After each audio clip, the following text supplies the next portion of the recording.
بسم اللہ الرحمن الرحیم۔ کلمہ طیبہ اور کلمہ خبیثہ۔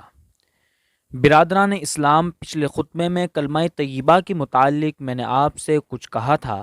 آج پھر اسی کلمے کی کچھ اور تشریح میں آپ کے سامنے بیان کروں گا، اس لیے کہ یہ کلمہ ہی اسلام کی بنیاد ہے۔ اسی کے ذریعے سے آدمی اسلام میں داخل ہوتا ہے، اور کوئی شخص حقیقت میں مسلمان بن نہیں سکتا جب تک کہ وہ اس کلمے کو پوری طرح سمجھ نہ لے اور اپنی زندگی کو اس کے مطابق نہ بنا لے۔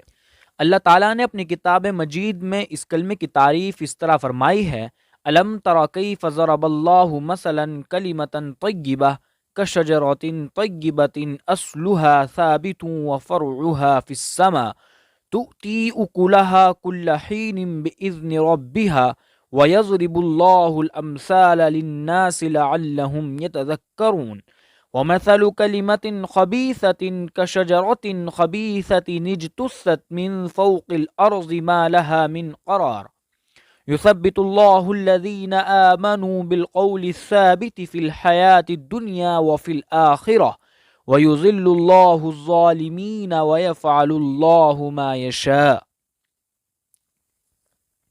کیا تم دیکھتے نہیں ہو کہ اللہ نے کلمہ طیبہ کو کس چیز سے مثال دی ہے؟ اس کی مثال ایسی ہے جیسے ایک اچھی ذات کا درخت جس کی جڑ زمین میں گہری جمی ہوئی ہیں اور شاخیں آسمان تک پہنچی ہوئی ہیں۔ ہر آن وہ اپنے رب کے حکم سے اپنے پھل دے رہا ہے۔ یہ مثالیں اللہ اس لیے دیتا ہے کہ لوگ ان سے سبق لیں۔ اور کلمہ خبیثہ کی مثال ایک بدذات درخت کی سی ہے جو زمین کی سطح سے اکھاڑ پھینکا جاتا ہے۔ اس کے لیے کوئی استحکام نہیں ہے۔ ایمان لانے والوں کو اللہ ایک قول ثابت کی بنیاد پر دنیا اور آخرت دونوں میں ثبات عطا کرتا ہے، اور ظالموں کو اللہ بھٹکا دیتا ہے۔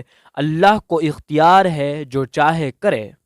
یعنی کلمہ طیبہ کی مثال ایسی ہے جیسے کوئی اچھی ذات کا درخت ہو جس کی جڑیں زمین میں خوب جمی ہوئی اور جس کی شاخیں آسمان تک پھیلی ہوئی ہوں، اور جو ہر وقت اپنے پروردگار کے حکم سے پھل پر پھل لائے چلا جاتا ہو۔ اس کے برعکس کلمہ خبیثہ یعنی پر اعتقاد اور جھوٹا قول ایسا ہے جیسے ایک بدذات خود رو پودا کہ وہ بس زمین کے اوپر ہی اوپر ہوتا ہے اور ایک اشارے میں جڑ چھوڑ دیتا ہے، کیونکہ اس کی جڑ گہری جمی ہوئی نہیں ہوتی۔ یہ ایسی بے نظیر مثال ہے کہ اگر تم اس پر غور کرو تو تمہیں اس سے بڑا سبق ملے گا۔ دیکھو، تمہارے سامنے دونوں قسم کے درختوں کی مثالیں موجود ہیں۔ ایک تو یہ آم کا درخت ہے، کتنا گہرا جما ہوا ہے، کتنی بلندی تک اٹھا ہوا ہے، کتنی اس کی شاخیں پھیلی ہوئی ہیں، کتنے اچھے پھل اس میں لگتے ہیں۔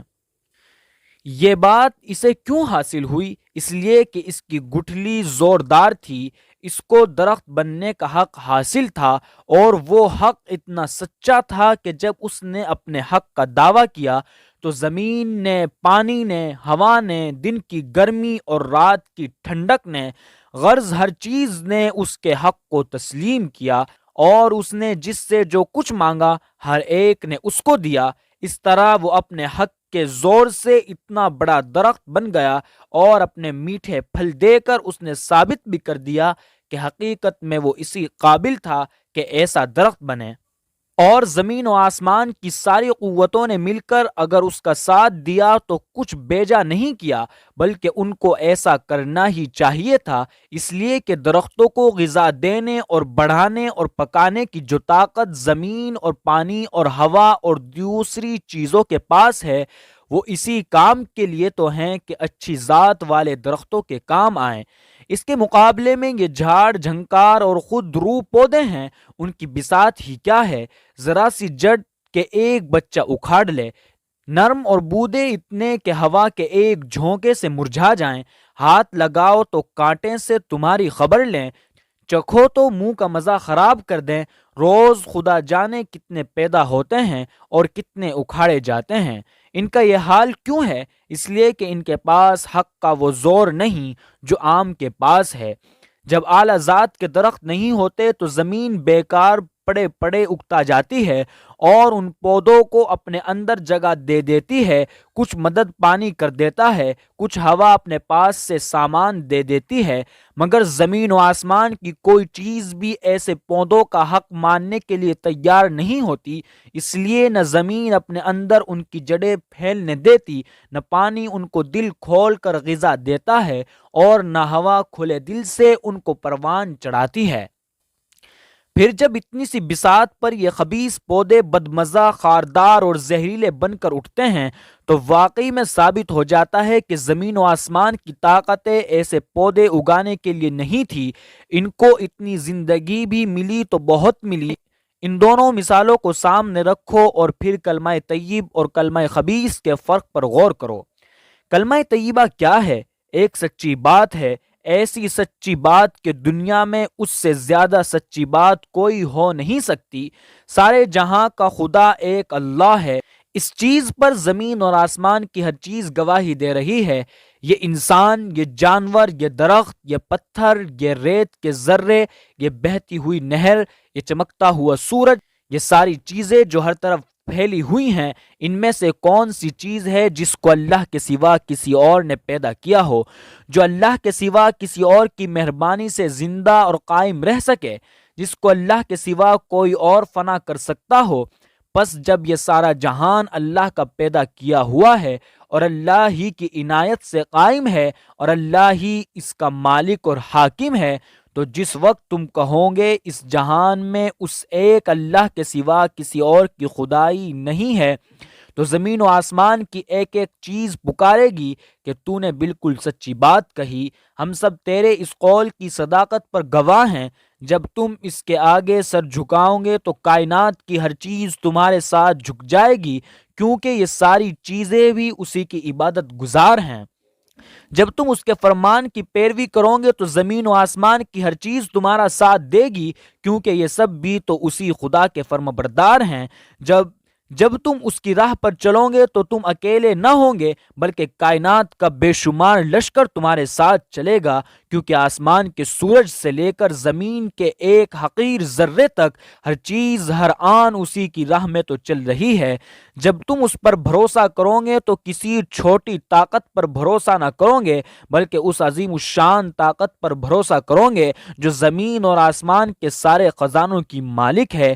غرض اس حقیقت پر جب تم نظر رکھو گے تو تم کو معلوم ہوگا کہ کلمہ طیبہ پر ایمان لا کر جو انسان اپنی زندگی کو اسی کے مطابق بنا لے گا، زمین اور آسمان کی ساری طاقتیں اس کا ساتھ دیں گی۔ دنیا سے لے کر آخرت تک وہ پھلتا اور پھولتا ہی چلا جائے گا، اور کبھی ایک لمحے کے لیے بھی ناکامی اور نامرادی اس کے پاس نہ آئے گی۔ یہی چیز اللہ تعالیٰ نے بیان فرمائی ہے کہ یہ کلمہ ایسا درخت ہے جس کی جڑیں زمین میں جمی ہوئی ہیں اور شاخیں آسمان پر پھیلی ہوئی ہیں، اور ہر وقت یہ خدا کے حکم سے پھل لاتا رہتا ہے۔ اس کے مقابلے میں کلمہ خبیث کو دیکھو۔ کلمہ خبیث کیا چیز ہے؟ یہ کہ اس جہان کا کوئی خدا نہیں، یا یہ کہ اللہ کے سوا کسی اور کی خدائی بھی ہے۔ غور کرو، اس سے بڑھ کر جھوٹی اور بے اصل بات اور کیا ہو سکتی ہے؟ زمین اور آسمان کی کون سی چیز اس پر گواہی دیتی ہے؟ دہریہ کہتا ہے کہ خدا نہیں ہے، زمین اور آسمان کی ہر چیز کہتی ہے کہ تو جھوٹا ہے، ہم کو اور تجھ کو خدا ہی نے پیدا کیا ہے، اور اسی خدا نے تجھ کو وہ زبان دی ہے جس سے تو یہ جھوٹ بک رہا ہے۔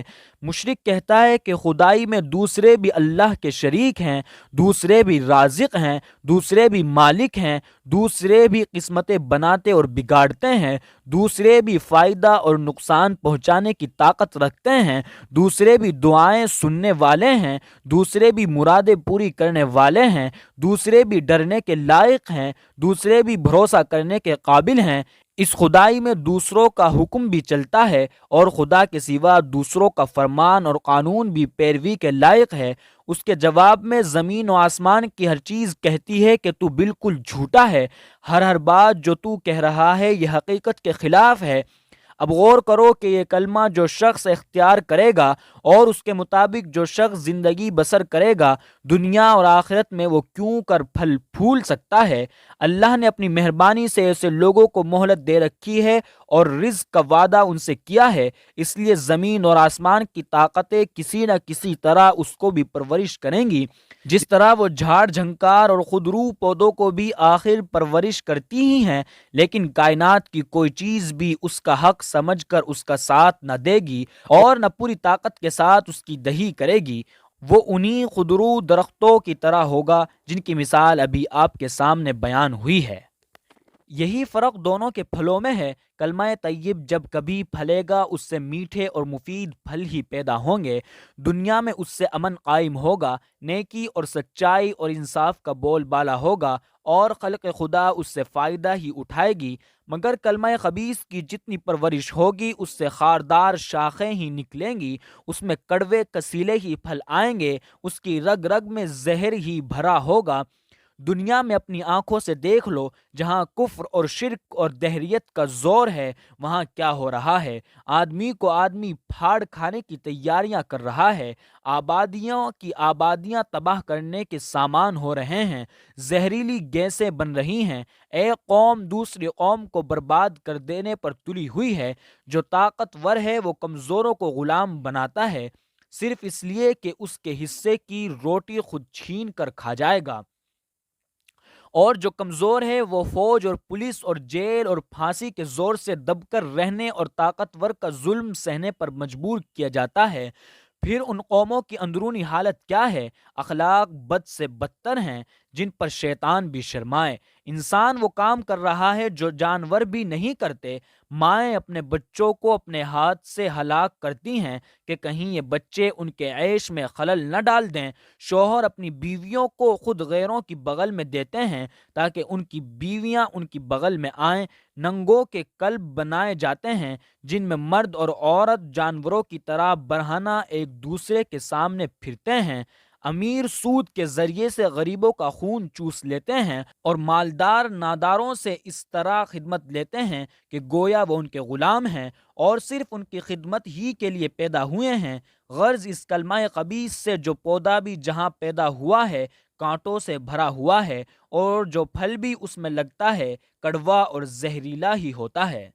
اللہ تعالیٰ ان دونوں مثالوں کو بیان فرمانے کے بعد آخر میں فرماتا ہے کہ یثبت اللہ الذین آمنوا بالقول الثابت فی الحیاۃ الدنیا وفی الآخرہ ویذل اللہ الظالمین، یعنی کلمہ طیبہ پر جو لوگ ایمان لائیں گے اللہ ان کو ایک مضبوط قول کے ساتھ دنیا اور آخرت دونوں میں ثبات اور جماؤ بخشے گا، اور ان کے مقابلے میں وہ ظالم لوگ جو کلمہ خبیث کو مانیں گے اللہ ان کی ساری کوششوں کو بھٹکا دے گا۔